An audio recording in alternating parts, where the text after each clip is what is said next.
जय श्री कृष्णा। स्वागत है आपका श्री भक्ति ज्ञान चैनल में। आज हम सुनेंगे कार्तिक मास का 10वां अध्याय। राजा पृथु नारद जी से पूछते हैं कि जब भगवान शंकर ने अपने माथे का तेज सिर सागर में डाला तो उसके बाद क्या हुआ।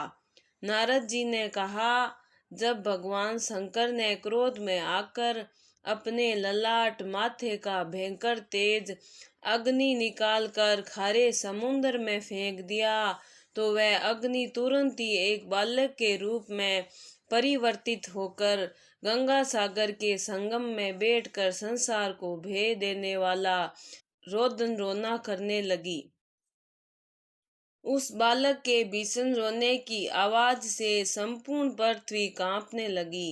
देवलोक सत्यलोक तक सब लोक के निवासी व्याकुल हो उठे। चारों ओर हाहाकार मच गया और चराचर जगत चलायमान हो गए। सभी देवता और ऋषि मुनि इस भयंकर समय को देखकर व्याकुल हो गए और इसका नाश करने के लिए लोक पितामह ब्रह्मा जी की शरण में गए। देवताओं की बात सुनकर ब्रह्मा जी स्वयं उसे बालक को देखने के लिए सत्यलोक से उतरकर समुद्र तट पर आए।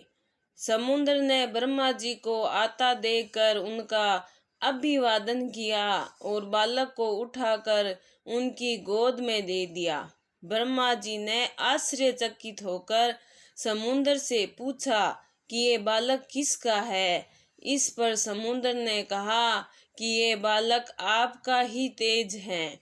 जैसे ही वह बालक ब्रह्मा जी के गोद में गया, उसने उनके गले और दाढ़ी को बहुत जोर से पकड़ लिया।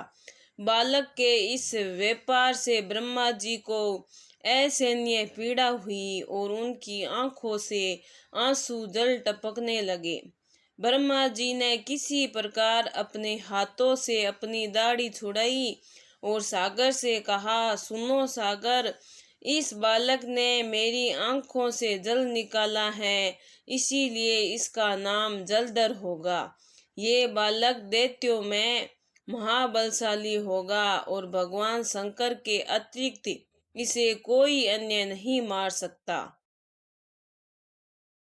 जहाँ से इसकी उत्पत्ति हुई है यह वही जाएगा, अर्थात इसका अंत शिव के हाथों ही होगा। ऐसा कहकर ब्रह्मा जी ने दैत्यों के गुरु शुक्राचार्य को बुलाया और उनके हाथों से उस बालक का राज्य अभिषेक करा दिया। राज्य अभिषेक के बाद ब्रह्मा जी अंतर्ध्यान हो गए। बालक को देखकर समुद्र की प्रसन्नता की सीमा न रही। वह बालक को घर ले आया और उसका पालन पोषण किया। जब जालधार बड़ा हुआ तो सागर ने कालनेमी नामक असुर की पुत्री वृंदा से विधि पूर्वक उसका विवाह करा दिया।